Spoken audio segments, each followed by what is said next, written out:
ബഹുമാന്യനായ മുൻ മുഖ്യമന്ത്രി വി എസ് അച്യുതാനന്ദൻ അന്തരിച്ചപ്പോൾ വളരെയധികം ചർച്ച ചെയ്യപ്പെട്ടൊരു കാര്യമായിരുന്നു വി എസ് ഒരു മുസ്ലിം വിരുദ്ധനാണോ എന്നുള്ള കാര്യം.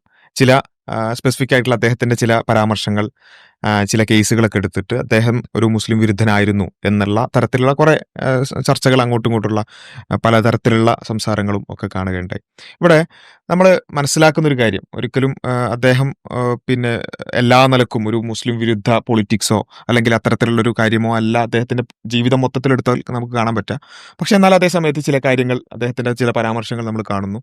അവിടെയൊക്കെ നമ്മൾ മനസ്സിലാക്കുന്ന ഒരു സൊസൈറ്റിയിൽ ജീവിക്കുന്ന ആളുകൾ, അതിലെ നേതാക്കന്മാർ, അതിലെ പോപ്പുലർ നേതാക്കന്മാർ പ്രത്യേകിച്ചും, ആ സൊസൈറ്റിയുടെ ഒരു റിഫ്ലക്ഷൻ എന്ന നിലക്കായിരിക്കും അവരുടെ ഇടപെടലുകളും സംസാരങ്ങളൊക്കെ പലപ്പോഴും ഉണ്ടാവുക. അതിന്റെ ഭാഗമായിട്ടാണ് പലപ്പോഴും ഇത്തരത്തിലുള്ള സംസാരങ്ങൾ പോലും വരുന്നത് എന്നുള്ളതാണ് നമുക്ക് മനസ്സിലാക്കുന്ന ഒരു കാര്യം. അപ്പോൾ അവിടെ നമ്മൾ ഈ ഇസ്ലാമോഫോബിയ അല്ലെങ്കിൽ അതിനപ്പുറത്തേക്ക് ഒരു മുസ്ലിം വിരുദ്ധ വംശീയത എന്നുള്ളതൊക്കെ സംസാരിക്കുമ്പോൾ നമ്മുടെ മനസ്സിലേക്ക് പലപ്പോഴും വരുന്നത് ഒരു ശശികലയുടേതോ അല്ലെങ്കിൽ വളരെ എക്സ്പ്ലിസിറ്റ് ആയിട്ട് വെറുപ്പ് പറയുന്ന കുറച്ച് ആളുകളുടെയൊക്കെ ഒരു സംസാരമായിരിക്കും ചിലപ്പോൾ നമ്മുടെ മനസ്സിലേക്ക് വരിക. അതിനപ്പുറത്തേക്ക് ഇസ്ലാമോഫോബിയ അല്ലെങ്കിൽ മുസ്ലിം വിരുദ്ധത എന്ന് പറയുന്നതിന് അതിനേക്കാൾ അപ്പുറത്തേക്കുള്ള മാനങ്ങളുണ്ട്. നമ്മൾ പോലും അറിയാതെ ഒരു ഇന്റർണലൈസ്ഡ് ആയിക്കൊണ്ട് നമ്മൾ ഉണ്ട് എന്നുള്ള ഒരു വസ്തുതയാണ് കുറച്ചുകൂടി. അതിപ്പോ നമ്മള് ഒന്നെന്താ വെച്ചാല് നമ്മൾ ഈ ഒരു സാഹചര്യത്തെ ഇവാലുവേറ്റ് ചെയ്യുന്ന സമയത്ത് രണ്ടായിട്ട് കാണാൻ നമുക്ക് പറ്റുക എന്നുള്ളതാണ് അതിൽ ഒന്നാമത്തെ കാര്യം. എന്താ വെച്ചാല് ഇപ്പൊ കോൺഷ്യസ്ലി വളരെ ബോധത്തോടു കൂടി ഇസ്ലാം ഫോബിയ ഉണ്ടാക്കണം, അല്ലെങ്കിൽ ആളുകൾക്ക് മുസ്ലിങ്ങളോട് ഒരു വെറുപ്പ് ഉണ്ടാക്കണം, അല്ലെങ്കിൽ മുസ്ലിങ്ങളെ അപരവൽക്കരിക്കണം, അതിലൂടെ ഞങ്ങൾ എന്തൊക്കെയോ നേട്ടങ്ങൾ ആഗ്രഹിക്കുന്നത് നേടണം എന്ന് ഉദ്ദേശിക്കുന്ന കുറച്ച് ആൾക്കാരുണ്ട്. ഇപ്പോൾ ഏറ്റവും ലാസ്റ്റ് എക്സാമ്പിൾ ആയിരുന്നു വെള്ളാപ്പള്ളി നടേശന്റെ എക്സാമ്പിൾ. അപ്പോൾ 3 മാസത്തിനിടക്ക് 2ാമത്തെ തവണയാണ് മൂപ്പര് വളരെ വർഗീയമായ സ്റ്റേറ്റ്മെന്റ്സ് ഒന്നിലധികം തവണ പറയുന്നത്. മൂപ്പര് നൗഷാദിന്റെ ഒരു 10 കൊല്ലം മുമ്പുള്ള ഒരു 2 പേർ ഓടയിൽ കുടുങ്ങിയ 2 പേരെ രക്ഷിക്കാൻ വേണ്ടി ഇറങ്ങുകയും അതിനാൽ മരണപ്പെടുകയും ചെയ്തൊരു മനുഷ്യനെ പറ്റിയാണ് ഈ വെറുപ്പ് പറയുന്നത്. അപ്പൊ അത്രമേൽ വെറുപ്പ് ഉള്ളിൽ കൊണ്ടു നടക്കുന്ന, അത് കോൺഷ്യസ്ലി പറയുകയാണെന്ന് നമുക്ക് മനസ്സിലാക്കാനൊക്കെ കഴിയുന്ന കുറെ ആൾക്കാർ അങ്ങനെ പറയുന്നുണ്ട്. ഈ അതല്ലാത്ത വേറെ കുറച്ച് ഇത്തരത്തിലുള്ള വർഗീയ പ്രസ്താവനകൾ കൂടി നമുക്ക് കാണാം എന്നൊരു എന്താ പറയാ മനസ്സിലാക്കലുകളിലേക്ക് നമ്മൾ എത്തുമ്പോഴേ ഈ സാഹചര്യത്തെ നമുക്ക് നല്ല ഇവാലുവേറ്റ് ചെയ്യാൻ പറ്റുള്ളൂ.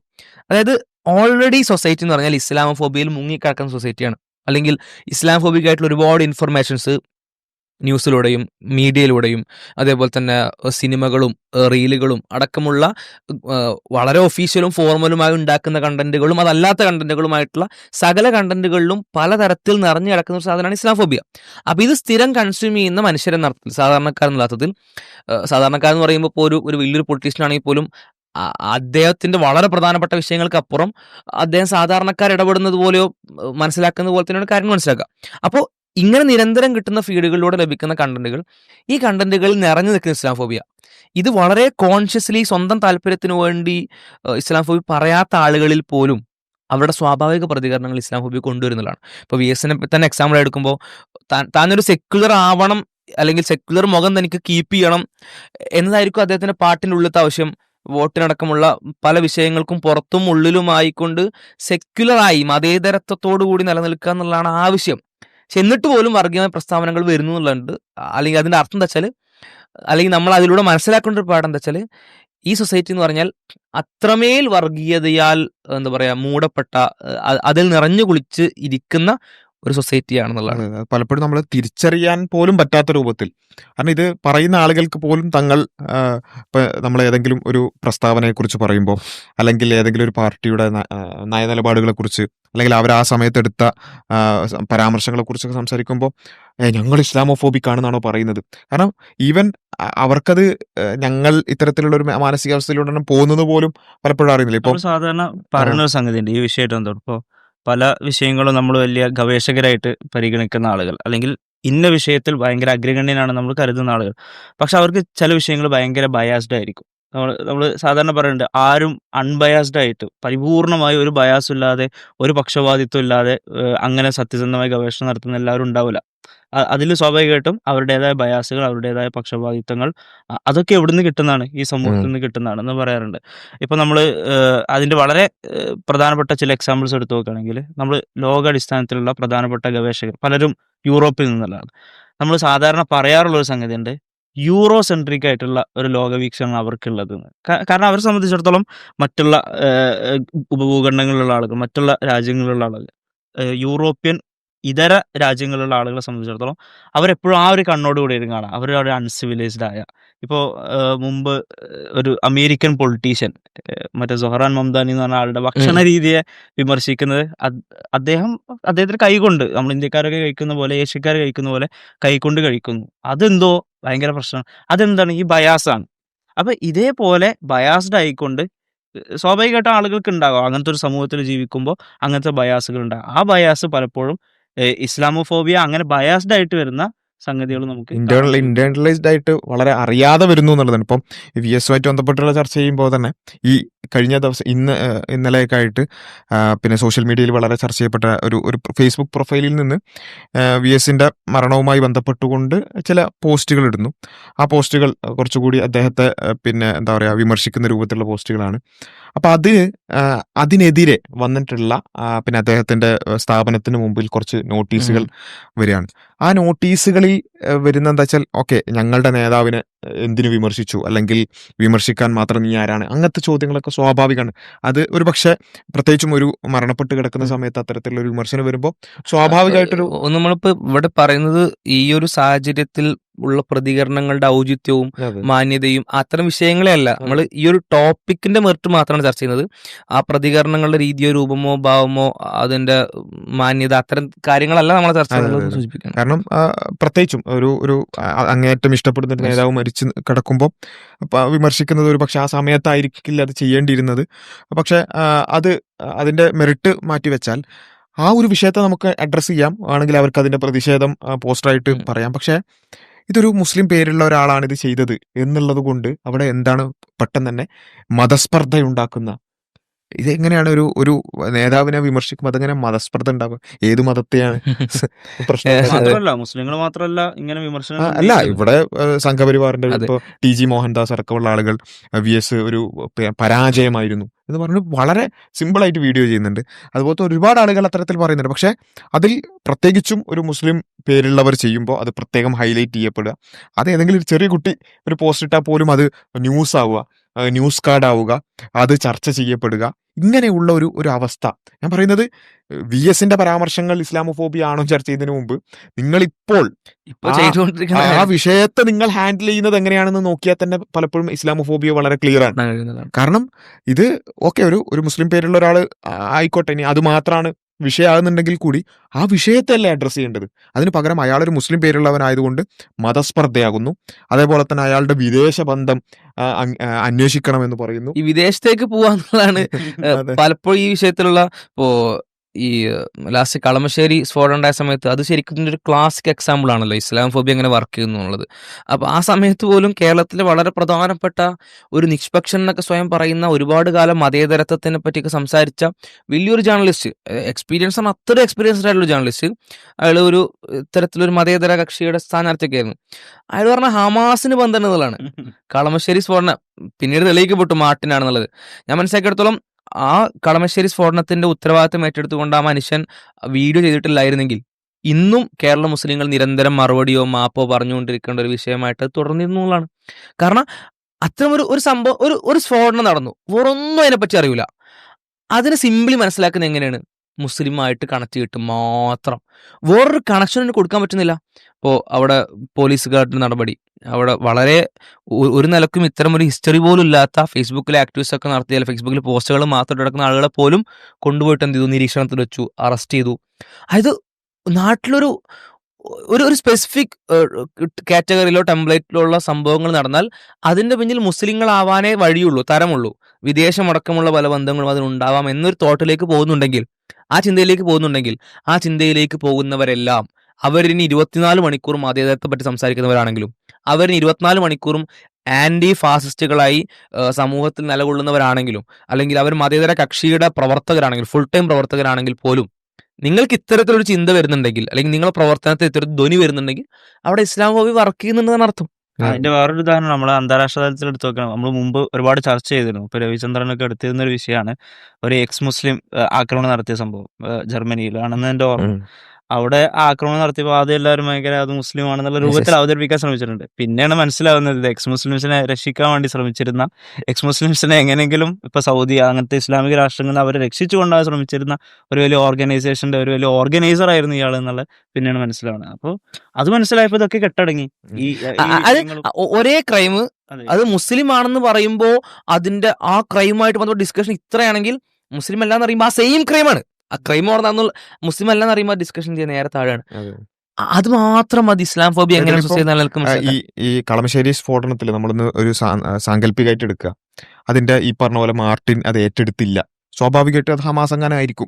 സ്വാഭാവികമായിട്ടും നമ്മുടെ നെറേറ്റീവില് ഹമാസ് ഇപ്പോഴും ഡിബേറ്റ് ഇപ്പോഴും ആയിരിക്കും അത് ഹമാസ് ആണോ മറ്റേ എന്താ ഇന്ത്യൻ അതെ. മുജാഹിദീനോ അങ്ങനെ അങ്ങനെ ആരാണെന്നുള്ള ചർച്ച കൺഫ്യൂഷൻ ഉണ്ടാവുള്ളൂ. ഉണ്ടാവുള്ളൂ. മുസ്ലിം ആണെന്ന് പക്ഷേ സംശയം ഉണ്ടാവില്ല. അത് ഇപ്പോഴും ഈ നമ്മളിപ്പോൾ ചർച്ച ചെയ്തുകൊണ്ടിരിക്കുന്ന ഈ സമയത്തടക്കം അതെന്താവും ഭീകരതയുമായി ബന്ധപ്പെട്ടുള്ള ചർച്ചയിൽ എപ്പോഴും നമ്മൾ ഉത്തരം പറയേണ്ടുന്ന ഒരു ചോദ്യമായി അവിടുത്തെ അവശേഷിക്കുമായിരുന്നു. ആയിക്കോട്ടെ, അത് പിന്നെ അങ്ങനെ വെച്ചാൽ പോലും. പക്ഷെ ഇപ്പം എന്തുണ്ട്, അതിന്റെ ആളാരാന്ന് മനസ്സിലായിട്ടുണ്ട്.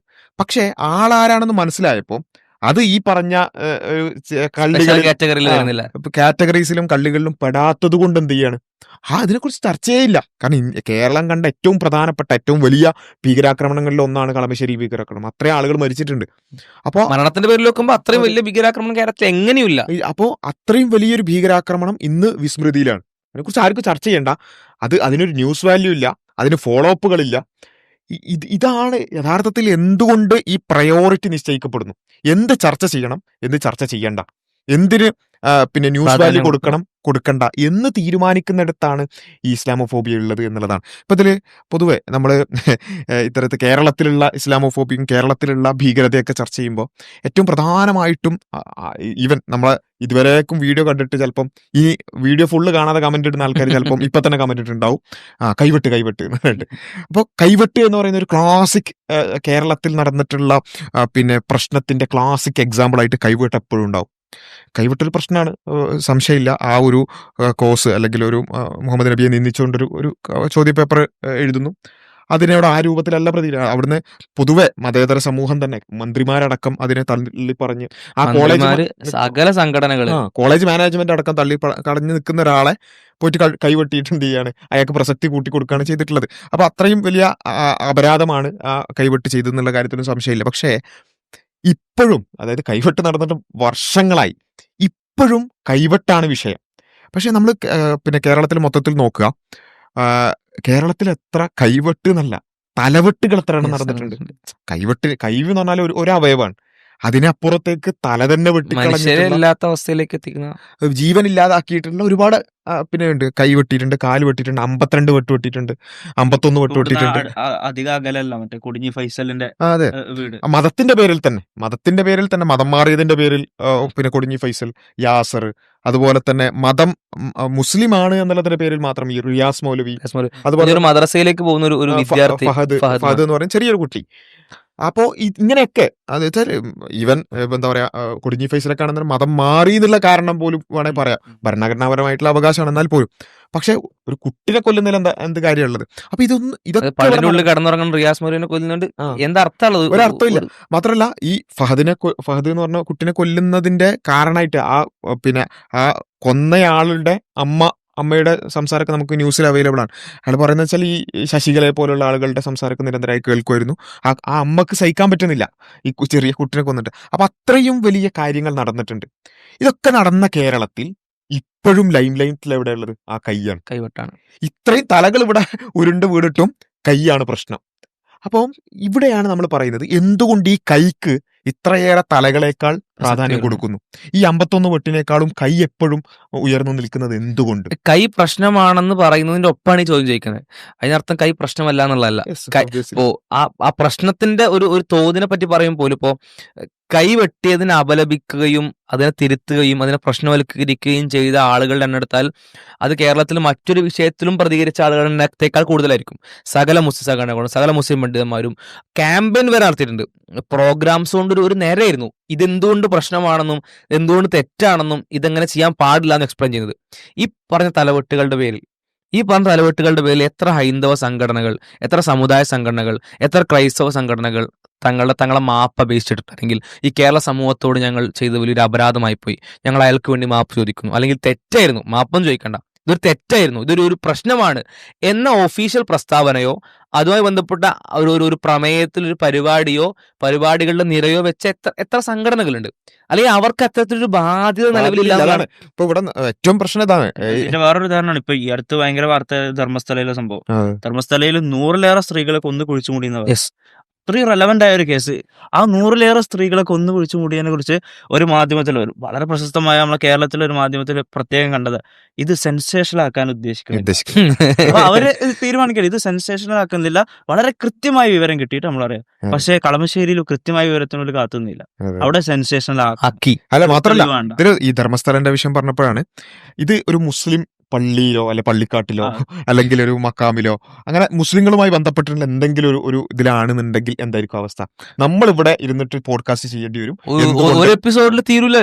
അതായത് എന്തുകൊണ്ട് മുസ്ലിങ്ങൾ പീഡിപ്പിക്കുന്നവരല്ല, എന്തുകൊണ്ട് ഇസ്ലാമിൽ പീഡിപ്പിക്കാൻ പാടില്ല, എന്താണ് പള്ളിക്കാട്, അതെ അതെ, ഇങ്ങനെയുള്ള ഒരുപാട് വിശദീകരണങ്ങൾ നമ്മൾ ചെയ്യേണ്ടി വരുമായിരുന്നു. ഇത് ഞാൻ പറയുന്നത് ആ ബാധ്യത കൊടുക്കുകയാണ്. എന്നാൽ ഇവിടെയുള്ള ഹൈന്ദവർക്ക് അതവിടെ സംഭവിച്ചു, റെസ്പോൺസിബിലിറ്റി ഇല്ല. ഇവിടെയുള്ള ക്രൈസ്തവ സംഘടനകളോ അല്ലെങ്കിൽ ഇവിടെയുള്ള ബിഷപ്പുമാരോ ആരെങ്കിലും ഇപ്പൊ അവർക്ക് എന്തെങ്കിലും ഒരു പ്രശ്നമുണ്ടോ? ഒരു കളമശ്ശേരിയിൽ ഒരു ക്രൈസ്തവനായ ഒരാൾ, അത് തന്നെ ഒരു യഹോവ സാക്ഷികൾ എന്ന് പറയുന്ന ഒരു വിഭാഗവുമായി ബന്ധപ്പെട്ട് അവരുടെ രാജ്യസ്നേഹത്തെ ആണ് അവിടെ ടോപ്പിക്കായിട്ട് എടുത്തിട്ടുള്ളത്. അത്തരത്തിലുള്ള ഒരു വിശ്വാസവുമായി അടക്കം ബന്ധപ്പെട്ട് കൊടുക്കുന്ന ഒരു സ്ഫോടനം, കേരളത്തിൽ ഏറ്റവും വലിയൊരു ഭീകരാക്രമണം നടന്നിട്ട് ഇവിടെയുള്ള ക്രൈസ്തവ പണ്ഡിതന്മാർക്ക് അതൊരു ഭാരമല്ല. ഞാൻ പറയുന്നത് ഭാരമാക്കണം എന്നല്ല. ഇവിടെയുള്ള ധർമ്മസ്ഥലയിൽ ഇങ്ങനെ നടന്നതുകൊണ്ട് ഇവിടെയുള്ള ഓരോ ഹൈന്ദവനും ഇങ്ങനെ വിശദീകരിച്ച് നടക്കണം. പിന്നെ ഏറ്റവും വലിയ ഭീകരാക്രമണം ഒരു ക്രൈസ്തവൻ ചെയ്തതുകൊണ്ട് എല്ലാ ക്രൈസ്തവ സംഘടനകളും വിശദീകരിച്ച് നടക്കണം. അങ്ങനെ ഒരു ബാധ്യത അവർക്ക് കൊടുക്കണം എന്നല്ല പറയുന്നത്. അവർക്കൊരു ബാധ്യത ഇല്ല. എന്തുകൊണ്ട് മുസ്ലിങ്ങൾക്ക് കിട്ടുന്നില്ല? ഇതാണ് പ്രശ്നം. ഇവിടെ ഏതെങ്കിലും ഒരു സ്ഥലത്ത് ആരെങ്കിലും എന്തെങ്കിലും ചെയ്താൽ, അതന്നെ എത്രയോ വർഷം മുമ്പ് ആരെങ്കിലും ഒരാൾ ഒരു കാര്യം ചെയ്താൽ പോലും ഇപ്പോഴും നമ്മൾ എന്ത് ചെയ്യണം? അത് ഇസ്ലാമോഫോബിയ കേരളത്തിൽ എന്ന ഈ വിഷയം ഇപ്പൊ നമ്മൾ ഡിസ്കസ് ചെയ്യുമ്പോഴും കൈവട്ട് വിശദീകരിക്കേണ്ടി വരികയാണ്. അപ്പൊ അവിടെയാണ് ഈ അമിത ബാധ്യത മുസ്ലിങ്ങൾക്ക് മാത്രമാണ്. ഇതിനെ പറയലുണ്ട്. ഇപ്പോ മറ്റുള്ള മതവിശ്വാസികൾ ചെയ്താൽ, മറ്റുള്ള സമുദായങ്ങൾ ചെയ്താൽ അതിനൊരു കളക്റ്റീവ് റെസ്പോൺസിബിലിറ്റി ഇല്ല. അവരെല്ലാവരും അത് അവർ ചെയ്തതല്ലേ, ഇന്ന വ്യക്തികൾ ചെയ്തതല്ലേ എന്ന രൂപത്തിൽ അവർ ഒഴിഞ്ഞു മാറും. പക്ഷെ മുസ്ലിങ്ങളെ സംബന്ധിച്ചിടത്തോളം മുസ്ലിങ്ങളെല്ലാവരും ഒന്നടങ്കം എല്ലാ സംഘടനകളും ഒന്നിച്ച് അപലപിച്ചാലേ നമ്മൾ ഇതിൽ പങ്കാളികളാകാതിരിക്കും. അതല്ല ഇപ്പൊ രവിചന്ദ്രനെ പോലത്തെ ഇസ്ലാമോഫോബുകൾ, അടുത്ത വർഗീയ വിഷം പറയുന്ന ആളുകൾ പോലും പറഞ്ഞ സംഗതി എന്താ, ഇവര് ഗാലറിയിൽ ഇരുന്ന് കളി കാണുന്നവരാണ്, അതിനെ പ്രോത്സാഹിപ്പിക്കുന്നവരാണ് പറയുന്നത്.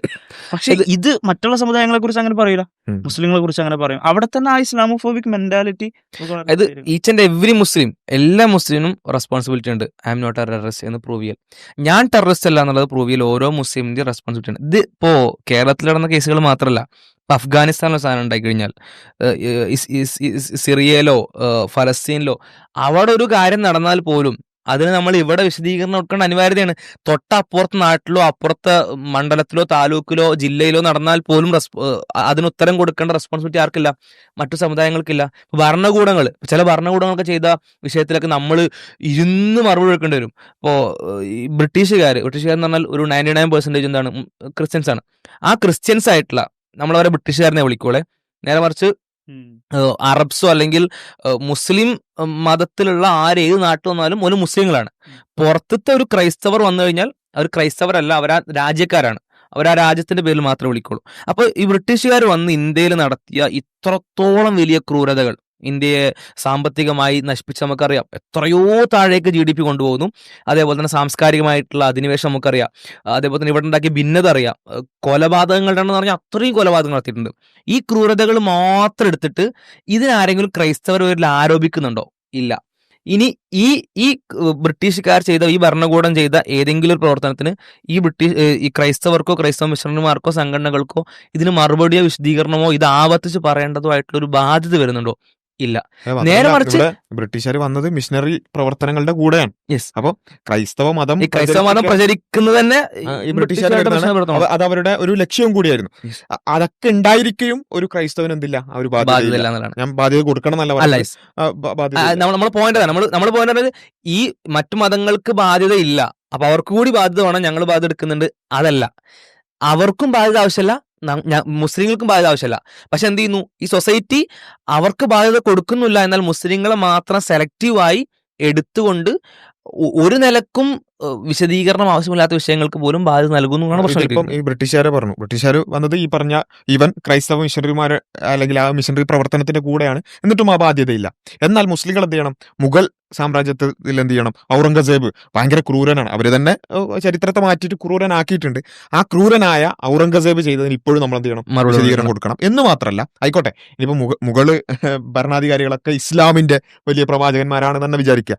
എന്നാൽ ശരി, ഇന്ത്യ എന്ന് പറയുന്ന ഒരു രാജ്യമായിട്ടില്ല, എന്നാലും ആ ഈ ഒരു പ്രദേശം ഏറ്റവും ഉയർന്ന നിലയിലെത്തിയതും ഏറ്റവും ഉയർന്ന GDP എത്തിയതൊക്കെ ഈ മുഗൾ രാജവംശത്തിന്റെ അതിന്റെ ക്രെഡിറ്റ് കിട്ടുമോ? കിട്ടില്ല. പോസിറ്റീവ് കിട്ടൂല. പോസിറ്റീവ് മുഗൾ ഭരണത്തിലാണ് ഏറ്റവും അഭിവൃദ്ധിയിലെത്തിയത്, അല്ലെങ്കിൽ ഏറ്റവും നല്ല രൂപത്തിലേക്ക് ഇന്ത്യ എത്തിയത്. അതിന്റെ ക്രെഡിറ്റ് ഒന്നും കിട്ടൂല. എന്നാൽ അതേ സമയത്ത് ഇവർ തന്നെ ഉണ്ടാക്കിയിട്ടുള്ള കുറെ കോൺസ്പിറസീസ് ഉണ്ട്. അതിനൊക്കെ ഔറംഗസേബ് എന്തെങ്കിലും ചെയ്തു എന്ന് ഇവർ തന്നെ പറയാ. എന്നിട്ട് അതിന് നമ്മൾ എന്ത് ചെയ്യണം? ഇപ്പൊ മറുപടി. അപ്പൊ എന്നാൽ അതേ സമയത്ത് ബാക്കി ആർക്കും ആ ഒരു റെസ്പോൺസിബിലിറ്റി ഇല്ല. ഇതാണ് ശരിക്കും പറഞ്ഞാൽ ഈ അമിത റെസ്പോൺസിബിലിറ്റി എപ്പോഴും ഇതിങ്ങനെ തലയിൽ ഇങ്ങനെ കയറ്റി നടക്കണം എന്നുള്ളതാണ് എന്തുള്ളത് മുസ്ലിങ്ങളുടെ ഒരു പ്രശ്നമായിട്ട്. ഇതിലിപ്പം നേരത്തെ നമ്മൾ കൈവെട്ടിന്റെ കാര്യം പറഞ്ഞു. പലപ്പോഴും ഇതിൽ കമന്റിൽ വരാൻ സാധ്യതയുള്ള കുറച്ചെണ്ണത്തിന് അഡ്രസ്സ് ചെയ്ത് പോകാമെന്ന് വിചാരിക്കുന്നു. ഒന്ന്, ഇവർ പലപ്പോഴും പറയാ ബാക്കിയുള്ളവരൊക്കെ ചെയ്തിട്ടുണ്ടാവും, പക്ഷെ അവരൊന്നും അവരുടെ പുസ്തകത്തിന്റെ അടിസ്ഥാനത്തിലല്ല ചെയ്തത്, അല്ലെങ്കിൽ അങ്ങനെയുള്ളതാണ്. അപ്പൊ നമ്മൾ കഴിഞ്ഞ കുറച്ചു മുമ്പ് ഒരു വീഡിയോ ചെയ്തിരുന്നു. ഈ ടെക്സ്റ്റ് വൈസ് ഈ റിലീജിയസ് ടെക്സ്റ്റിൽ ഏറ്റവും വയലൻസ് ഉള്ളത് ഏതാണ്? അപ്പൊ വയലൻസ് ഉള്ളത് ഈ പറഞ്ഞ പോലെ ബൈബിളാണ് എന്നുള്ള, ഹീബ്രു ബൈബിളാണ് എന്നുള്ളതും, ഈവൻ ന്യൂ ടെസ്റ്റ്മെന്റിൽ പോലും അത്തരത്തിലുള്ള വയലൻസുകൾ ഉണ്ട്. അപ്പം ടെക്സ്റ്റിൽ വയലൻസ് ആണ് ഉദ്ദേശിക്കുന്നുണ്ടെങ്കിൽ അത് നമുക്ക് നോക്കാം. അവിടെ നോക്കുമ്പം ക്രിസ്ത്യൻ ടെക്സ്റ്റുകളിലാണ് കൂടുതൽ വയലൻസ് നമുക്ക് കാണാൻ പറ്റുക. പുരാണങ്ങളിലൊക്കെ ഒരുപാട് യുദ്ധങ്ങളൊക്കെ ഉണ്ട്.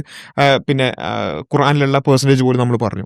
അവിടെ ടെക്സ്റ്റ് നമ്മളങ്ങനെ ഒബ്ജക്റ്റീവ്ലി അതിന് മറുപടി കൊടുത്താൽ പറയും ടെക്സ്റ്റ് അല്ല, നമുക്ക് എന്ത് ചെയ്യാം? ഈ പറഞ്ഞ കണക്കുകളിലേക്ക് പോകാം. ഓക്കെ, കണക്കുകളിലേക്ക് പോകാൻ നോക്കിയാലോ? അപ്പൊ പറയും ഇങ്ങനെ ഇതിങ്ങനെ ഗോൾ പോസ്റ്റ് ഇങ്ങനെ ഷിഫ്റ്റ് ചെയ്തുകൊണ്ടിരിക്കുക എന്നുള്ളതാണ്. ഇനി കേരളത്തിലേക്ക് മാത്രം നമുക്ക് വരാം. കേരളത്തിൽ പിന്നെ നടന്നിട്ടുള്ള കൊലപാതകങ്ങൾ, കൈവെട്ട്, തലവെട്ട്, ഇതൊക്കെ നമുക്ക് നോക്കിയാൽ നമ്മൾ അതിന്റെ കണക്ക് മാത്രം എടുക്കാം. ബാക്കിയുള്ളതൊക്കെ മാറ്റി വെച്ചിട്ട് കണക്ക് മാത്രം എടുത്ത് നോക്കാം. എത്ര ആളുകളെ കൊന്നു, അല്ലെങ്കിൽ എത്ര ആളുകളെ പിന്നെ എന്തെങ്കിലും തരത്തിൽ ഉപദ്രവിച്ചു എന്നുള്ളതൊക്കെ നോക്കുകയാണെന്നുണ്ടെങ്കിൽ മുസ്ലിങ്ങൾ ഉപദ്രവിച്ച, ഈവൻ പോട്ടെ മുസ്ലിങ്ങൾ എന്നുള്ള നിലക്ക് ഒരു മതപരമായി ചെയ്തതുകൊണ്ട മുസ്ലിം സാമുദായിക പാർട്ടികളോ അല്ലെങ്കിൽ മുസ്ലിങ്ങളുമായി എന്തെങ്കിലും ബന്ധപ്പെട്ട് നിൽക്കുന്ന മുസ്ലിം മതസംഘടനകളോ അല്ലാത്തവരോ ചെയ്ത കൊലപാതകങ്ങളും അതുപോലെ തന്നെ ഇങ്ങനെയുള്ള കൈവെട്ട്, ആ ഒരു കൈവെട്ടും കൂടി ഉണ്ടല്ലോ, ആ കൊലപാതകങ്ങൾ പ്ലസ് കൈവെട്ട് എല്ലാം കൂടി ഒന്ന് എടുത്തു നോക്കുക. അതല്ലാത്ത കക്ഷികൾ ചെയ്തിട്ടുള്ള കണക്കുകൾ എടുത്ത് നോക്കുക. ഈ കണക്കെടുക്കാൻ പറ്റുമോ? കണക്കെടുത്താൽ ഒരു നിലക്കും കമ്പാരബിൾ പോലും അല്ലാത്ത കണക്കാണ് നമുക്ക് കിട്ടുക. മുസ്ലിങ്ങൾ ആകെ 1-2 കേസുകളാണ് ഈ കൈവെട്ട് എന്ന് പറയുന്നത്. പിന്നെ ചേകനൂർ മൗലവിനെ കാണാതായത്, ഇങ്ങനെയുള്ള 1-2 കേസുകളാണ് നമുക്ക് കേരളത്തിലെ മൊത്തം ചരിത്രം എടുത്ത് നോക്കിയാൽ മുസ്ലിങ്ങളുടെ നേർക്ക് ആട്രിബ്യൂട്ട് ചെയ്യാൻ പറ്റുന്ന, ഇസ്ലാമിന്റെ പേരിൽ അങ്ങനെ ആ നിലക്ക് ആട്രിബ്യൂട്ട് ചെയ്യാൻ പറ്റുന്ന അങ്ങനെ 1-2 അല്ലെങ്കിൽ കുറച്ച് എണ്ണം മാത്രമാണ്. എന്നാൽ അതേ സമയത്ത് ഇപ്പോൾ ഇവിടെയുള്ള കമ്മ്യൂണിസ്റ്റുകൾ ചെയ്തിട്ടുള്ള, അല്ലെങ്കിൽ പിന്നെ BJP-ക്കാർ ചെയ്തിട്ടുള്ള ഇത് കേൾക്കുമ്പോൾ നമുക്കൊരു ഭീകരതയെ കുറിച്ച് പറഞ്ഞല്ലോ. കമ്മ്യൂണിസ്റ്റുകൾ അന്ന് മാവോയിസ്റ്റുകളായിരുന്ന ആളുകൾ പിന്നീട് ആ ജീവിതം ഉപേക്ഷിച്ച് വന്ന അവർ ജനകീയ കോടതിയിൽ വന്ന് അന്ന് ചെയ്ത ക്രൂരതകളെ ന്യായീകരിക്കാൻ നമുക്ക് കാണാൻ കഴിയും. 24 ന്യൂസ് നടത്തിയ ജനകീയ കോടതിയിൽ അന്ന് നടത്തിയ ക്രൂരതകളെ ഇന്നും ന്യായീകരിക്കുന്ന, അതിനുള്ള ശിക്ഷയൊക്കെ അനുഭവിച്ചതിന് ശേഷം ഇന്നും ന്യായീകരിക്കുന്ന ആളുകൾ നമുക്ക് കാണാൻ കഴിയും. പക്ഷെ അതൊരു പ്രശ്നമല്ല, അത് ഒരു സെൻസേഷൻ ആക്കേണ്ട വാർത്തയല്ല. ഒരു ഭീകരത എന്ന് പറയുമ്പോൾ നമ്മുടെ കേരളത്തിൽ ഭീകരത നമ്മളൊന്ന് ആലോചിച്ചു. ഇത് കേൾക്കുന്ന ഓരോരുത്തരും ഭീകരത എന്നുള്ള ഒരു വാക്ക് കേൾക്കുമ്പോൾ മലയാളികളായിട്ട് നമുക്കും എന്താ ഓർമ്മ വരിക? നമ്മളെ മനസ്സിലേക്ക് പെട്ടെന്ന് കൈവെട്ടവർ. പക്ഷെ എന്തുകൊണ്ട് ഇത്രയും ആളുകളെ കൊന്നൊടുക്കിയിട്ടുള്ള, അതും വെറുതെ ഏതെങ്കിലും മറ്റേ അയൽവാസികളുമായിട്ടുള്ള തർക്കത്തിന്റെ പേരിലോ സ്വത്തർക്കത്തിന്റെ പേരിലോ ഉള്ള കൊലപാതകങ്ങളല്ല. ഇപ്പൊ ഇവിടെ പറഞ്ഞതൊക്കെ മതത്തിന്റെ പേരിൽ തന്നെയുള്ള കൊലപാതകങ്ങളാണ്. ഇപ്പോ മാർട്ടിൻ നടത്തിയത് മതപരമായ കാരണങ്ങൾ കൊണ്ടുള്ള കൊലപാതകമാണ്. ഫൈസൽ മൗലവി കൊല്ലപ്പെട്ടതും ഫഹദ് മോൻ കൊല്ലപ്പെട്ടതും ഫൈസൽ കൊടിഞ്ഞ് കൊല്ലപ്പെട്ടതൊക്കെ മതപരമായ കാരണങ്ങൾ കൊണ്ടാണ്. ആ മതപരമായ കാരണങ്ങളുടെ പേരിലുള്ള കൊലപാതകങ്ങൾ പോലും അറിയുക പോലുമില്ല. ഇപ്പോൾ ചർച്ച എന്ന് വിട്, ഈ വിഷയങ്ങൾ അറിയുന്ന ആളുകൾ വളരെ കുറവാണ്.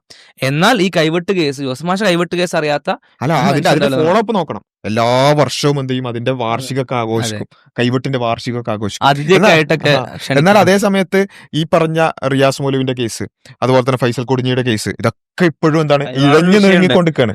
ഇപ്പൊ ജോസഫ് മാഷിന്റെ വിഷയത്തിൽ മൂപ്പര് കൈ മാത്രമേ പോയിട്ടുള്ളൂ. ഉം. മൂപ്പര് അവിടെ അവശേഷിക്കണം. അതുകൊണ്ട് മൂപ്പരെ വിളിക്കാൻ പറ്റും. മറ്റുള്ളവരെ വിളിക്കാൻ പോലെ തന്നെ ബാക്കിയില്ല. അതെ ഇത് അതെ യെസ് ഭൂമിയിൽ യെസ്. തന്നെ ഒരു ബാക്കിയില്ല. അല്ല, അവരെ അവ കേസ് ഫോളോ എന്നാൽ അപ്പ് ആ ചെയ്യാൻ പോലും ഇല്ല. കേസ് ഫോളോ അപ്പ് ചെയ്യാന്നുള്ളൊരു മിനിമം മാന്യത അതുമില്ല. അതുമില്ല. അപ്പൊ ഇവിടെ വേറൊരു വിഷയം കൂടി ഉണ്ട്. അപ്പോൾ നമ്മുടെ പൊതുബോധത്തിന്റെ ഒരു കാപട്യം ഇതുവരെ നമ്മൾ സൂചിപ്പിച്ച ഇരട്ടത്താപ്പാണ്. മുസ്ലിങ്ങൾ ചെയ്യുമ്പോൾ ഭയങ്കര പ്രശ്നം, മറ്റുള്ളവർ ചെയ്യുമ്പോൾ കളക്റ്റീവ് റെസ്പോൺസിബിലിറ്റി ഇല്ല.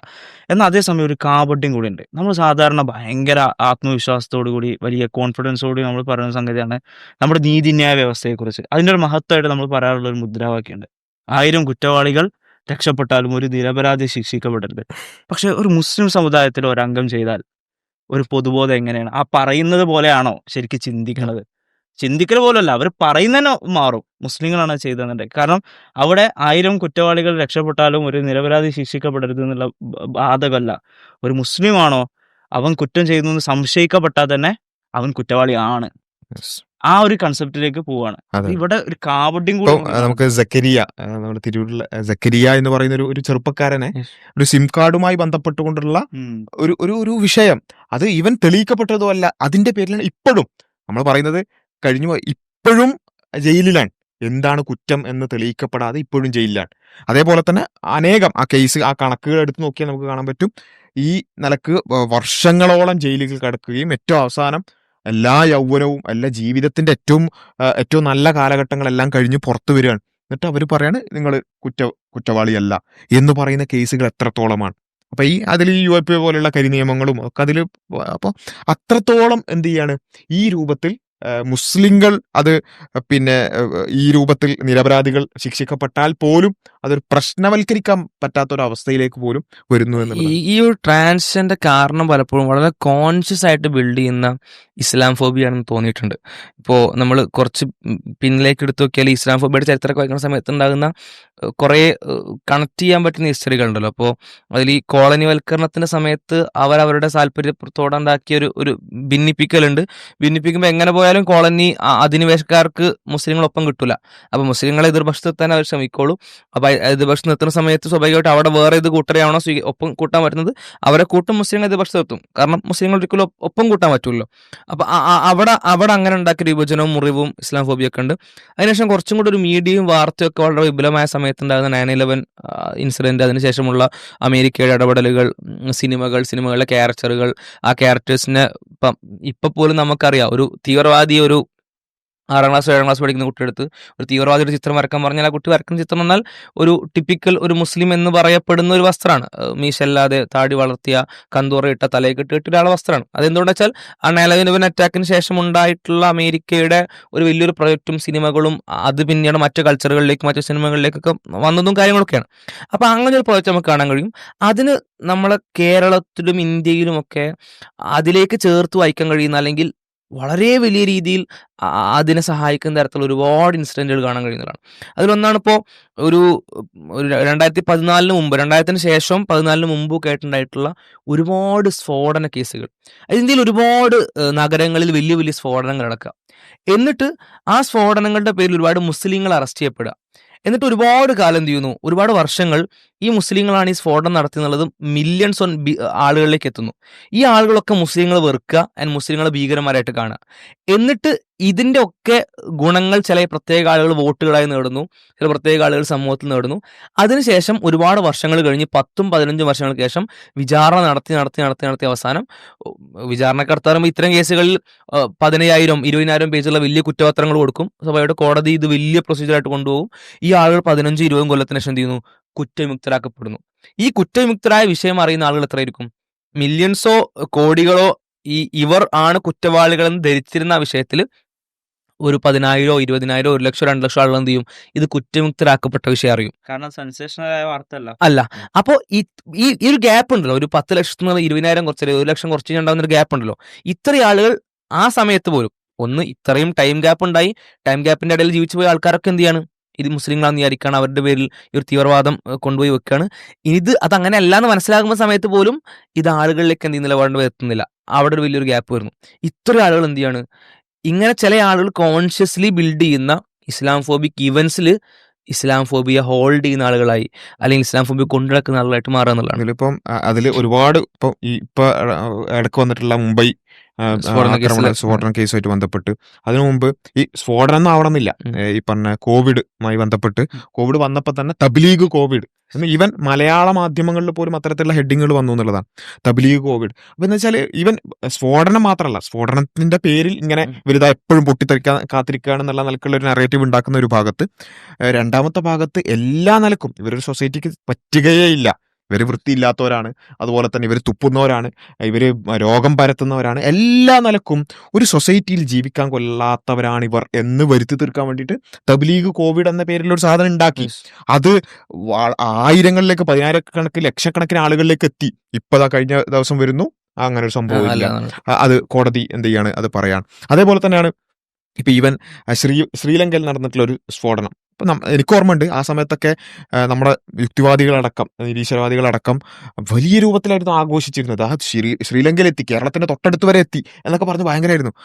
പക്ഷെ കുറച്ച് കഴിഞ്ഞപ്പോൾ ഏതാനും മാസങ്ങൾക്ക് ശേഷമാണ് ശ്രീലങ്കയുടെ പ്രസിഡന്റ് ആണെന്ന് എൻ്റെ ഓർമ്മ, അത് ഡ്രഗ് പിന്നെ കടത്തുന്നതുമായി ബന്ധപ്പെട്ടുകൊണ്ടുള്ള ചില ആൾക്കാരുടേതാണെന്നുള്ള ഒരു വെളിപ്പെടുത്തൽ നടത്തുന്നത്. പക്ഷെ ആ വെളിപ്പെടുത്തൽ ഇന്ന് മുസ്ലിങ്ങൾക്ക് തന്നെ എത്ര ആൾക്കാർക്ക് അറിയാം, എന്നിട്ടല്ലേ ഈ പറഞ്ഞ ഈ പ്രചാരണം എത്തിയിട്ടുള്ള ലക്ഷക്കണക്കിന് ആൾക്കാർ. അപ്പോൾ ഇങ്ങനെയുള്ള ഒരുപാട് ഫോൾസ് ഫ്ലാഗ് ഇപ്പം നമ്മുടെ കേരളത്തിലടക്കം ഇപ്പോൾ പിന്നെ മലപ്പുറത്ത് ഒരു ശ്രീകൃഷ്ണ ജയന്തി ഘോഷയാത്രക്ക് നേരെ റിയാൻ വെച്ച ബോംബ് പൊട്ടിത്തെറിച്ചിട്ടാണ് എന്ത് ചെയ്യുന്നത് ഒരു പിന്നെ മരണപ്പെടുന്നത്. അപ്പോൾ അത് അങ്ങനെ മരണപ്പെട്ടതുകൊണ്ട് നമ്മൾ അറിഞ്ഞു അങ്ങനെ ഒരു പ്ലാൻ. അതിനർത്ഥം എന്താ വെച്ചാൽ ഇപ്പോ ആ സമയത്ത് മലപ്പുറത്തിന്റെ SP പറയുന്ന ഒരു വാക്ക് വെച്ചാൽ മലപ്പുറത്ത് ദൈവം കാത്തു എന്നുള്ളതാണ്. ഒരുപക്ഷെ അന്ന് ആ ബോംബ് അവിടെ നിന്ന് പൊട്ടിയില്ല. ശ്രീകൃഷ്ണ ജയന്തിയുടെ ഒന്നാലോചിക്കും, ശ്രീകൃഷ്ണ ജയന്തിയിൽ തന്റെ സ്വന്തം സഹോദരങ്ങൾ എല്ലാ അർത്ഥത്തിലും സഹോദരങ്ങൾ, നാട്ടുകാരാണ്, പിന്നെ സമുദായത്തിനൊക്കെ അത്രയും ഗൗരവമായി പരിഗണിക്കുന്ന ആൾക്കാരുണ്ട്. അപ്പൊ അതും കൂടാണ്, അംഗങ്ങളിൽപ്പെട്ട ആളുകൾ കൂടിയാണ്. അതിലെ പിഞ്ചു കുട്ടികളെ ബോംബ് വെച്ച് പൊട്ടിക്കാൻ മാത്രമുള്ള മനസ്സ് അറിയുമ്പോൾ എത്രത്തോളം വിഷലിപ്തായിരിക്കും മനസ്സ്, അത്രയും ക്രൂരമായ മനസ്സായിരിക്കുമല്ലോ.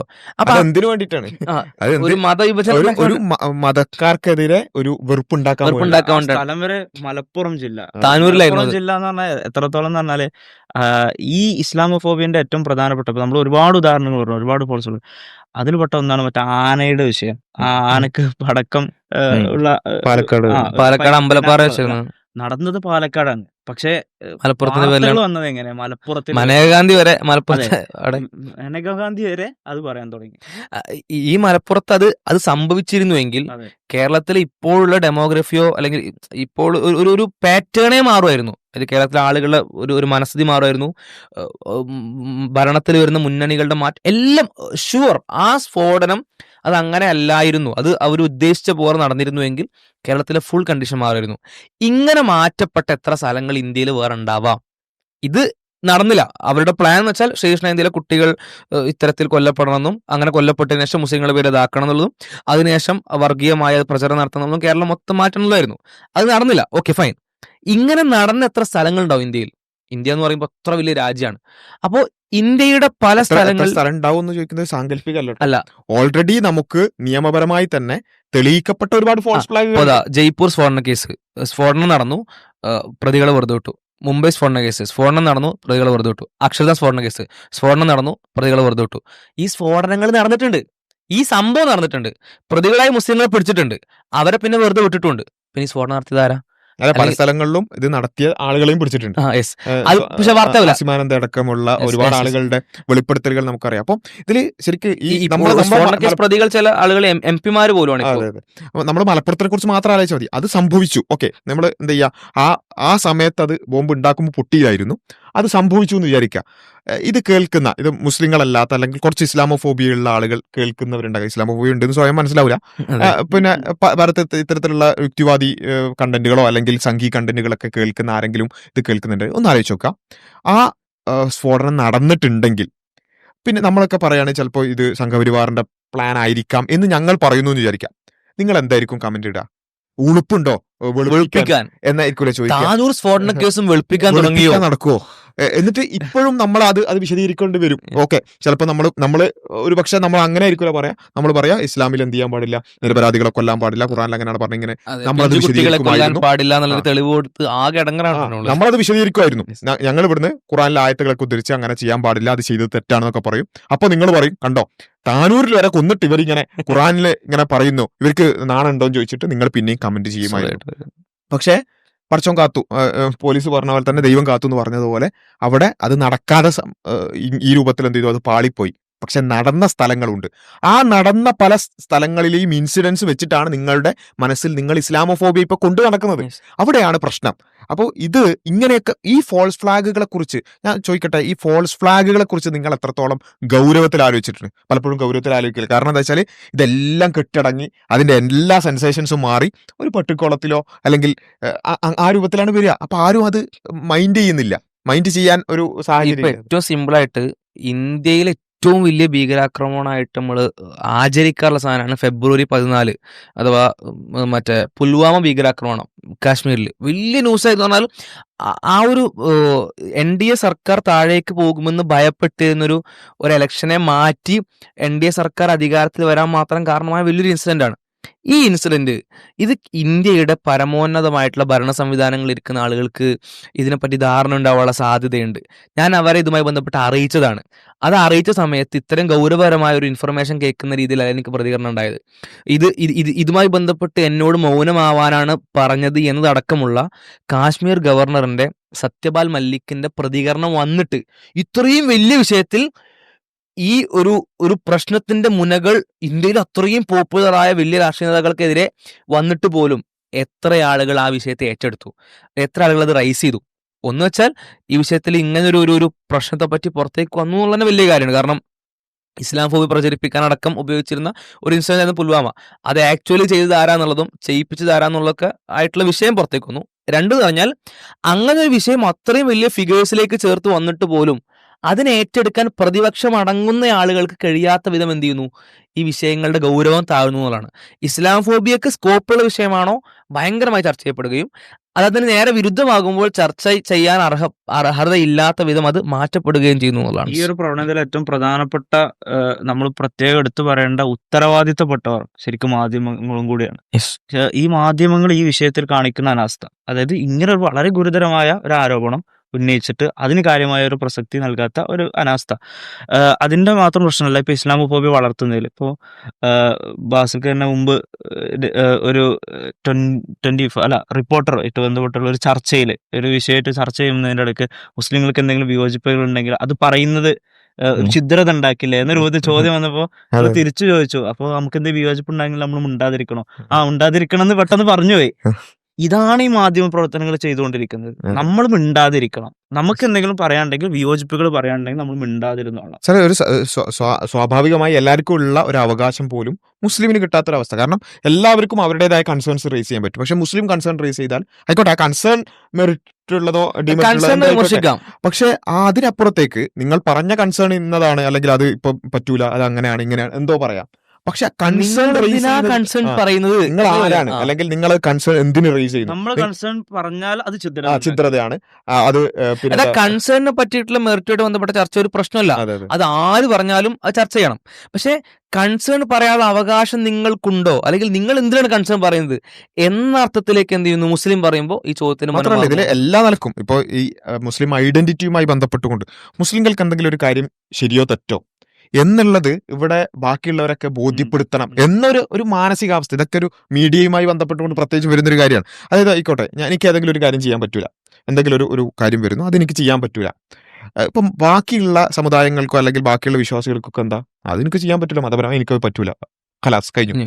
പക്ഷെ ഒരു മുസ്ലിം അത് പറഞ്ഞാൽ എന്തുകൊണ്ട് ഈ കാലഘട്ടത്തിൽ എന്തുകൊണ്ട് ചെയ്തുകൂടാ? എന്നിട്ട് നമ്മളെന്ത് ചെയ്യണം, അതിങ്ങനെ വിശദീകരിച്ച് അതിൻ്റെ ഹിക്കുമത്തുകളൊക്കെ വിശദീകരിച്ചുകൊണ്ട് ഹുക്കുമൊക്കെ പറഞ്ഞ് അതിൻ്റെ ഫിഖ് ക്ലാസ് ഒക്കെ എടുത്തു കൊടുത്തിട്ട് അവർക്ക് ബോധ്യപ്പെടണം. എന്നിട്ട് അവരെന്ത് ചെയ്യണം, ആ ജഡ്ജിന്റെ കസേരയിൽ നിന്നുകൊണ്ട് ആയിക്കോട്ടെ, നിങ്ങൾക്ക് അത് ചെയ്യാതിരിക്കാനുള്ള അവകാശം ഞങ്ങൾ പതിപ്പിച്ചു തന്നിരിക്കുന്നു എന്ന് ഈ പറഞ്ഞ ലിബറലുകളും അല്ലെങ്കിൽ ഈ ഇസ്ലാമോഫോബുകളും എന്ത് ചെയ്യണം, പതിച്ചു നൽകണം ഇതെന്തൊരു ദുരവസ്ഥയാണെന്ന് ആലോചിച്ച് നോക്കുക. കാരണം ഇത് ബാക്കിയുള്ള ആർക്കും ഇല്ല. ഇപ്പം നമ്മള് പലപ്പോഴും ഈ ബീഫുമായി ബന്ധപ്പെട്ടുകൊണ്ടുള്ള കാര്യം, ഈ ഇന്ത്യയിൽ ബീഫ് വിഷയം അല്ലെങ്കിൽ പ്രത്യേകിച്ച് കേരളത്തിലൊക്കെ ബീഫ് വിഷയം എങ്ങനെ ചർച്ച ചെയ്യപ്പെടുന്നത് ആർക്കെങ്കിലും ബീഫ് കഴിക്കണ്ടെങ്കിൽ അത് കഴിക്കണ്ട, അത് അവരുടെ കാര്യമാണ്. പക്ഷെ ബാക്കിയുള്ളവരോട് അത് പറയരുത് എന്നുള്ളതാണ് നമ്മൾ ആകെ ചർച്ച ചെയ്യുന്ന ഒരു കാര്യം. എന്തുകൊണ്ട് ഈ പറഞ്ഞ ആളുകൾ ബീഫ് കഴിക്കുന്നില്ല? എന്നിട്ട് ഏതെങ്കിലും ഒരു ചാനൽ ചർച്ചയിൽ ഇങ്ങനെയുള്ള ഒരു ബ്രാഹ്മണനെ പിടിച്ചിട്ട് എന്താ നിങ്ങൾക്ക് ബീഫ് കഴിച്ചാൽ, ബീഫിന് പ്രോട്ടീൻ ഇല്ലേ? അത് അയാൾ ഇങ്ങനെ വിശദീകരിക്കാൻ ഞങ്ങൾക്ക് സാംസ്കാരികമായി ഇങ്ങനെ പറ്റൂല. അപ്പൊ അതെന്താ സാംസ്കാരികമായിട്ട് പറ്റാത്തത്? ഇത് 21ാം നൂറ്റാണ്ടല്ലേ? ആരും ചോദിക്കുന്നില്ല. നിങ്ങൾക്ക് വേണ്ടേ നിങ്ങൾക്ക് വേണ്ട, പക്ഷെ നിങ്ങൾ ബാക്കിയുള്ളവരിലെ ആകെ അവിടെ ഒരു ചർച്ച ഇത്രേ ഉള്ളൂ. ബീഫ് കഴിക്കുന്ന ആളുകളെ ഞങ്ങൾ കഴിക്കാത്തത് കൊണ്ട് നിങ്ങളും കഴിക്കണ്ട എന്ന് പറഞ്ഞ് തടയാൻ ആരും വരേണ്ടതില്ല. അല്ല വരുന്നതിന്റെ രാഷ്ട്രീയമായ ശരികേടാണ് ചർച്ച ചെയ്യുന്നത്. അതേ അവിടെ ചർച്ച ചെയ്യപ്പെടുന്നുള്ളൂ, അല്ലാതെ ഇവരെന്തുകൊണ്ട് അത് കഴിക്കുന്നില്ല എന്നുള്ളത് ചർച്ച ചെയ്യാറില്ല. എന്നാൽ മുസ്ലിം ആണെങ്കിലോ എല്ലാം വിശദീകരിക്കണം. ഈ ഒരു മെന്റാലിറ്റി തന്നെയാണ് പ്രശ്നം. കാരണം മുസ്ലിംകൾ എന്ത് ചെയ്യണം, എല്ലാത്തിനും ഒരു പൊതുസമൂഹം കൽപ്പിച്ച് നൽകുന്ന, അവർക്ക് കൊടുക്കുന്ന കുറച്ച് അവകാശങ്ങൾ അതിൽ ഒതുങ്ങി നിന്നോളണം. അതിനപ്പുറത്തേക്ക് അവരെന്ത് ചെയ്ത് ചോദിക്കാൻ പാടില്ല, പറയാൻ പാടില്ല, അവരുടെ സൗണ്ട് ഉയരാൻ പാടില്ല എന്ന ചിന്തയടക്കം എന്താണ് ഈ പറഞ്ഞ ഒരു ഇസ്ലാമോഫോബിയയുടെ തന്നെ പ്രോഡക്റ്റ് ആണ് എന്നുള്ളതാണ് ഏറ്റവും. അതൊരു നീഡ് പോലും റൈസ് ചെയ്യാൻ പറ്റാത്തൊരവസ്ഥയിലേക്ക് മുസ്ലിങ്ങളെ അപരവൽക്കരിക്കുന്നു. ഇത് വളരെ അൺകോൺഷ്യസ് ആയിട്ട് നടക്കുന്നതാണ്. ഇത് വലിയ പ്രത്യാഘാതമുണ്ട്. ഇപ്പോൾ ഇത്തരത്തെ ഉത്തരവാദിത്തപ്പെട്ട ആളുകളുടെ സ്റ്റേറ്റ്മെന്റ്സ് അടക്കം പല കാര്യങ്ങളും എന്ത് ചെയ്യുന്നുണ്ട്, ഈ മുസ്ലിങ്ങൾ അങ്ങനെ അകറ്റുന്നതിന് ഭയങ്കരമായിട്ട് കാരണമാണ്. ഇപ്പോൾ ഈ അടുത്തൊരു ഒരു ട്രെയിൻ തീവപ്പ് കേസ് ഉണ്ടായല്ലോ ഈ കോഴിക്കോട് ഭാഗത്ത്. അപ്പോൾ അതിൽ കേരളത്തിന്റെ അന്നത്തെ ക്രമസമാധാന ചുമതലയുള്ള ADGP ആയിരുന്നു അജിത് കുമാർ എന്ന് പറയുന്നത്. അജിത് കുമാറിന്റെ വിഷയം നമുക്കറിയാം. അജിത് കുമാർ, സുജിത്ദാസ് അടക്കമുള്ള ആളുകളെ പറ്റിയിട്ടുള്ള അൻവറിന്റെ കുറെ തുറന്നു പറച്ചിലുകളും മറ്റും നമ്മൾ കേട്ടതാണ്. അതിൽ ഇസ്ലാം ഫോബിന്റെ വലിയ എലമെന്റ്സ് ഉണ്ടായിരുന്നു. മലപ്പുറം ജില്ലയിലെ ക്രൈം റേറ്റ് കൂട്ടുന്ന കേട്ടുന്നവിടെ ഒരുപാടുണ്ടായിരുന്നു. ഉള്ള കേസുകളെ പെരുപ്പിക്കുക, ഒരു കേസ് തന്നെ ഓരോ ആളുകൾക്ക് പേരിൽ ഓരോ FIR ഇട്ട്, ഒരു 10 ആൾ ചെയ്തൊരു കേസാണെങ്കിൽ ഒറ്റ FIR-ന് പകരം 10 പേർക്കും എതിരെ ഓരോ FIR ഇട്ട് ഓരോ കേസുകളാക്കി, അങ്ങനെ ഒരുപാട് കാര്യങ്ങൾ അവർ ഇസ്ലാം ഫോബിയ എൻഡോസ് ചെയ്യാൻ വേണ്ടി അവർ ചെയ്തിട്ടുണ്ട്. അതൊക്കെ മാറ്റി നിർത്തി ഈ ADGP അജിത് കുമാറിന്റെ ആ ഷാറൂഖ് സൈഫി എന്ന് പറയുന്ന ഒരു പ്രതി എന്ന് പറയപ്പെടുന്ന ഒരാളെ പിടിച്ചതിന് ശേഷം അയാൾ സംസാരിച്ചിട്ട് ഈ മാധ്യമങ്ങളെ മുന്നിലേക്ക് വരുന്ന അജിത് കുമാറിന്റെ റെസ്പോൺസ് പറഞ്ഞ അങ്ങനെയായിരുന്നു. എന്തായിരുന്നു ഇയാളെ മോട്ടീവ് എന്ന് വെച്ചപ്പോൾ 2 കാര്യങ്ങളാണ് പറഞ്ഞത്. ഒന്ന്, ഇയാളുടെ സ്ഥലം ഷഹീൻ ബാഗാണ്, എല്ലാവർക്കും അറിയാലോ. 2, ഇയാള് നിരന്തരം ജാക്കിർ നായിക്കിന്റെ വീഡിയോ കാണുന്ന ആളാണ്. ഈ 2 സ്റ്റേറ്റ്മെന്റ് മുമ്പ് വേറെ ഒന്നും പറഞ്ഞിട്ടില്ല. ഇത് മതി. ഈ ഷഹീൻ ബാഗ് എന്നുള്ള സ്ഥലത്തെ പറ്റി കേൾക്കാത്ത ആളുകളെ സംബന്ധിച്ച് എല്ലാം ഫിക്സ്ഡ് ആയി കഴിഞ്ഞു. ഷഹീൻ ബാഗ് എന്ന് പറഞ്ഞാൽ മുസ്ലിം ഭൂരിപക്ഷ പ്രദേശമാണ്, അവിടെ മൊത്തം തീവ്രവാദികളാണ്. എന്നാൽ അവിടെ നിന്ന് ഒരൊറ്റ സ്പെസിഫിക് തീവ്രവാദ ഇൻസിഡന്റ് പോലും റൈസ് ചെയ്യാൻ പറ്റൂല. കാരണം അവിടെ അങ്ങനെ ഇല്ല. ഷഹീൻ ബാഗ് ആകെ ചർച്ചയിലേക്ക് വരുന്നത് ഈ CAA NRC വിഷയത്തിലുള്ള സമരത്തിലാണ്. അവിടെ എന്ത് തീവ്രവാദ പ്രവർത്തനങ്ങൾ ചെയ്തിട്ടുള്ളത്? ഗോലി മാരോ സാലോംകോ എന്ന് പറഞ്ഞിട്ട് ഇങ്ങോട്ട് അവരെ മുസ്ലിങ്ങൾക്കെതിരെ വെടിയുതിർക്കാൻ വേണ്ടിയിട്ട് BJP MP സംസാരിച്ച സ്ഥലമാണ്. അല്ലെങ്കിൽ ഫ്രിഞ്ച് എലമെന്റ് എന്നവർ വിളിക്കുന്ന തീവ്രമായിട്ടുള്ള ഗ്രൂപ്പുകൾ സംസാരിച്ച അവർ ഇങ്ങോട്ട് ആക്രമണം നേരിട്ട സ്ഥലമാണ്. ഒരു തീവ്രവാദം അവിടുന്ന് റൈസ് ചെയ്യാൻ പറ്റൂല. ഇനി ജാക്കിർ നായിക്കിന്റെ ഒറ്റ വീഡിയോയിൽ ഒറ്റ ക്ലിപ്പിൽ തീവ്രവാദത്തെ സപ്പോർട്ട് ചെയ്യുന്നതോ മറ്റൊരാളെ കൊല്ലാനോ മറ്റൊരാളെ ഉപദ്രവിക്കാനോ പറയുന്നതായിട്ടുള്ള ഒറ്റ സ്റ്റേറ്റ്മെന്റ് കാണിച്ചു തരാൻ കഴിയുമോ? കാണിച്ചു തരാൻ പറ്റൂല. പക്ഷെ എന്ത് ചെയ്യുന്നു, ജാക്കിർ നായിക്കിനെ അറിയാത്ത, അദ്ദേഹത്തെ കേൾക്കാത്ത ആളുകളൊക്കെ വിചാരിക്കുന്നു ഇതെന്തോ ഭീകര പ്രവർത്തകനാണ് അല്ലെങ്കിൽ ഭീകരവാദിയാണ്.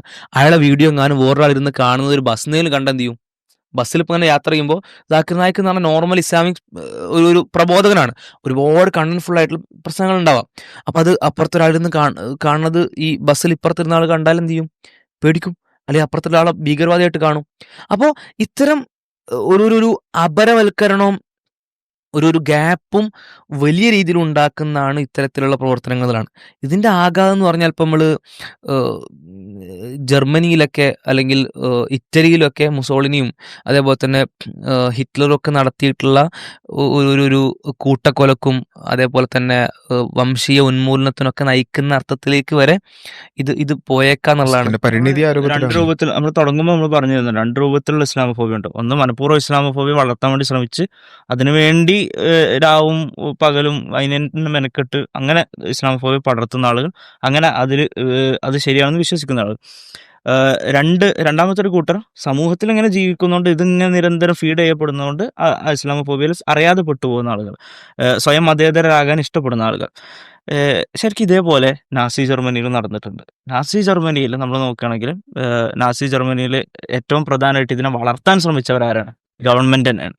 ഇപ്പം ഹിറ്റ്ലറിന്റെ കീഴിൽ, അതേപോലെ ഹിറ്റ്ലറിന്റെ പ്രധാനപ്പെട്ട ഗീബൽസ് എന്ന് പറയുന്ന മുഖ്യ ഉപദേഷ്ടാവ് സഹായിയുടെ കീഴിൽ അത് നടപ്പിലാക്കാൻ ശ്രമിച്ചിട്ടുണ്ട്, മനഃപൂർവ്വമായിട്ടൊരു ശ്രമം.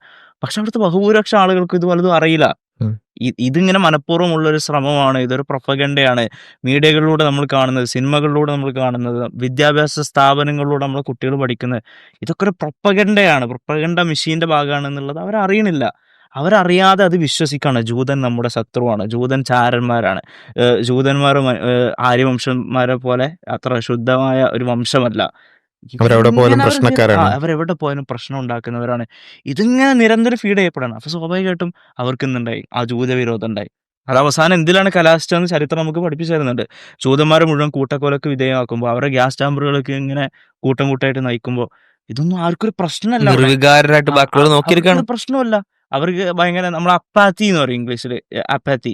നമ്മൾ സിമ്പത്തിന്റെ ഒക്കെ ഓപ്പോസിറ്റ് ആയിട്ട് നമ്മൾ പറയും. ഒരു വികാരമില്ല അവരെ സംബന്ധിച്ചിടത്തോളം. ആയിക്കോട്ടെ, പോയിക്കോട്ടെ, അവർ പോയിക്കോട്ടെ, അവർ രാജ്യദ്രോഹികളാണ്, കുറ്റവാളികളാണ്. ഇപ്പോൾ നമ്മൾ നമ്മുടെ നാട്ടിൽ കേട്ടുകൊണ്ടിരിക്കുന്ന, മുസ്ലിങ്ങളെ കുറിച്ച് കേട്ടുകൊണ്ടിരിക്കുന്ന അതേ റെട്രിക്ക് ചരിത്രത്തിൽ നടന്നതാണ്. അത് തന്നെ ഇവിടെ ആവർത്തിക്കപ്പെടുമ്പോൾ ഇതിവർക്ക് മനസ്സിലാകുന്നില്ല. ഇവരിതിൽ നിഷ്ക്രിയരാവുകയാണ് ചെയ്യുന്നത്. ഞാൻ പറയുന്നത് മനഃപൂർവ്വം ഇസ്ലാം ഫോബിയ ഉണ്ടാക്കാൻ ശ്രമിക്കുന്ന ആളുകളെ കുറിച്ചല്ല, അല്ലാതെ ഇതിൽ പെട്ടുപോകുന്ന ആളുകളെ കുറിച്ച്. അവരിതിനെ കുറിച്ച് ഒരു ക്രിട്ടിക്കലി തിങ്ക് ചെയ്യാന്നുള്ള സംഗതി ഉണ്ടല്ലോ, അത് നടക്കുന്നില്ല എന്നുള്ള വലിയൊരു പ്രശ്നം ശരിക്കും പറഞ്ഞാൽ ഈ ഒരു വിഷയത്തിൽ നമുക്ക് കാണാൻ ഈ കളവുകൾ ആവർത്തിക്കുക. ഇപ്പൊ ഗീബൽസിയൻ തന്ത്രം എന്ന് പറയലോ. ഗീബൽസിയൻ എന്ന് വെച്ചാൽ ഇപ്പോൾ ഇവിടെ പറഞ്ഞതുപോലെ ഹിറ്റ്ലറിന്റെ ഏറ്റവും അടുത്ത സഹായിയായിരുന്നു ഗീബൽസ്. ആവർത്തിച്ച് കളവ് പറഞ്ഞ് ആ കളവുകൾ ആവർത്തിച്ച് കേട്ട ആളുകളെ സംബന്ധിച്ച് സത്യമാണെന്നൊരു തെറ്റിദ്ധാരണ അവരിൽ ഉണ്ടാക്കിയെടുക്കുക. ഈ ഗീബൽസിൻ തന്ത്രം തന്നെയാണ് ഇവിടെയും പ്രയോഗിച്ചുകൊണ്ടിരിക്കുന്നത്. ഫേക്ക് ന്യൂസുകൾ എന്ന് പറഞ്ഞാൽ ഇപ്പോ ഫേക്ക് ന്യൂസും ഹെയ്റ്റഡും, ഈ രണ്ട് കാര്യം, വെറുപ്പും വ്യാജ വാർത്തകളും അത്രമേൽ പ്രചരിക്കപ്പെടുന്ന ഒരു നാടായിട്ട് എന്ത് ചെയ്യാണ് ഇന്ത്യ മാറുകയാണ്. വാർത്തകളിലൂടെയും ഉത്തരവാദിത്തപ്പെട്ട രാഷ്ട്രീയ നേതാക്കളിലൂടെ എന്ത് ചെയ്യാണ് അത്രയധികം പോവാണ്. ഈ നുണ നിരന്തരം കേൾക്കുമ്പോൾ, ഇപ്പോൾ നുണ എന്ന് പറയുമ്പോൾ നേരത്തെ പറഞ്ഞ കാര്യങ്ങൾ പോലും നുണയിൽ വരും. ഒരു സ്ഫോടനം നടന്നു, 10 കൊല്ലത്തേക്ക് ചില ആൾക്കാരെ പ്രതികളാക്കി വെച്ചു, 10 കൊല്ലത്തിന് ശേഷം അവർ പ്രതികളല്ലാതെ മനസ്സിലാക്കി എന്ന് പറഞ്ഞാൽ ഈ 10 കൊല്ലം നുണയായിരുന്നു. ഈ നുണയാണ് ഈ റൺ ചെയ്തത്. അപ്പോൾ ഈ നുണകൾ എന്ത് ചെയ്യാണ്, ഇപ്പോൾ സത്യം ചെരുപ്പിടുമ്പോഴേക്ക് നുണ ലോകം ചുറ്റിയിട്ടുണ്ടാവുമെന്ന് പറയുമല്ലോ, അത്രമേൽ വലിയ വേഗതയിൽ ഈ നുണ സഞ്ചരിക്കുകയും അത് കേൾക്കുന്ന ആളെ സംബന്ധിച്ച് ഇത് വസ്തുതയാണെന്ന് തോന്നുകയും, അത് അവർ ഇല്യൂസറി ട്രൂത്ത് എഫക്റ്റ് എന്ന് പറയും. ട്രൂത്ത് ആണെന്നുള്ളൊരു ഇല്യൂഷൻ ഉണ്ടാവുക, ഒരു തെറ്റിദ്ധാരണ ഉണ്ടാവുക. ആ തരത്തിലേക്ക് ആളുകൾ മനസ്സിൽ മാറുകയും ഇവർക്കെതിരെ എന്ത് പീഡനവും എന്ത് ക്രൂരതയും ചെയ്താൽ പോലും അതൊരു പ്രശ്നമല്ല എന്ന അർത്ഥത്തിലേക്ക് ആളുകൾ പരിവർത്തിക്കപ്പെടുകയും ചെയ്യുന്നുണ്ട് എന്നുള്ളതാണ് ഇതിൽ ഏറ്റവും വലിയ അപകടം എന്നുള്ളതാണ്. അത് നിരന്തരമായ അന്തരീക്ഷത്തിൽ നിലനിൽക്കുന്ന ഒരു സൊസൈറ്റിയാണ് പൊതുവെ ഒരു നമ്മുടെ കേരളീയ പൊതുസമൂഹത്തിൽ. അത് ഇപ്പം വളരെ കൂടിയിട്ടുണ്ട്. മുമ്പടക്കം അത് പല രൂപത്തിൽ എന്ത് ചെയ്തിട്ടുണ്ട്, അത് വന്നിട്ടുണ്ട് എന്നുള്ളതാണ്. മുസ്ലിങ്ങളുടെ ഒരു രാഷ്ട്രീയ പ്രതിനിധാനമടക്കം ഒരു സംശയത്തിന്റെ നിലയിൽ നിർത്തുക, അതുപോലെ തന്നെ എല്ലാ കാര്യങ്ങളെയും മുസ്ലിം സംഘടനകളെ നിരന്തരമായി കൊണ്ടൊരു സംശയത്തിന്റെ നിലയിൽ നിർത്തുക, ഇതൊക്കെ സംഭവിക്കുന്ന ഒരു സാഹചര്യത്തിലാണ് പലപ്പോഴും പല പ്രസ്താവനകളും വരുന്നത്. അത് ആ വ്യക്തികൾ പൂർണ്ണമായി ഒരു മുസ്ലിങ്ങളെ അങ്ങോട്ട് വെറുക്കുന്ന ആളുകളായിക്കൊള്ളുന്നില്ല. ഇപ്പം മലപ്പുറത്തെ കുട്ടികൾ കോപ്പി അടിക്കുന്നു, അല്ലെങ്കിൽ അങ്ങനെ ഇസ്ലാമിക രാജ്യമാക്കുന്നു, ഇതൊക്കെ ഇത്തരത്തിലുള്ള ഒരു സാഹചര്യത്തിലാണ് അവർ ജീവിക്കുന്നത്. ആ സാമൂഹ്യ സാഹചര്യത്തിന്റെ പ്രോഡക്റ്റുകളാണ് അത്തരത്തിലുള്ള പിന്നെ ഇത്തരത്തിലുള്ള കുറച്ച് ഡയലോഗുകൾ എന്നുള്ളതാണ്. അപ്പൊ ആ ഡയലോഗുകളിൽ നമ്മൾ കുരുങ്ങി ചർച്ച ചെയ്യുക എന്നുള്ളതിനപ്പുറത്ത് അതിലേക്ക് നയിക്കുന്ന സാമൂഹ്യ സാഹചര്യത്തെ, ഈ ഒരു ഇസ്ലാമോഫോബിയ അല്ലെങ്കിൽ ഒരു മുസ്ലിം വെറുപ്പിനെ കുറച്ചുകൂടിയൊക്കെ ഗൗരവത്തിൽ നമ്മൾ ഓരോരുത്തരും എന്ത് ചെയ്യേണ്ടതുണ്ട്, ഒന്നുകൂടി പരിശോധനാ വിധേയമാക്കേണ്ടതുണ്ട്, ക്രിറ്റിക്കലി അതിനെക്കുറിച്ച് തിങ്ക് ചെയ്യേണ്ടതുണ്ട് എന്നുള്ളതാണ് സൂചിപ്പിക്കാനുള്ളത്. ഇൻഷാ അല്ലാഹ് കൂടുതൽ വിഷയങ്ങൾ നമുക്ക് വഴിയെ ചർച്ച ചെയ്യാം. അസ്സലാമു അലൈക്കും വറഹ്മത്തുള്ളാഹി.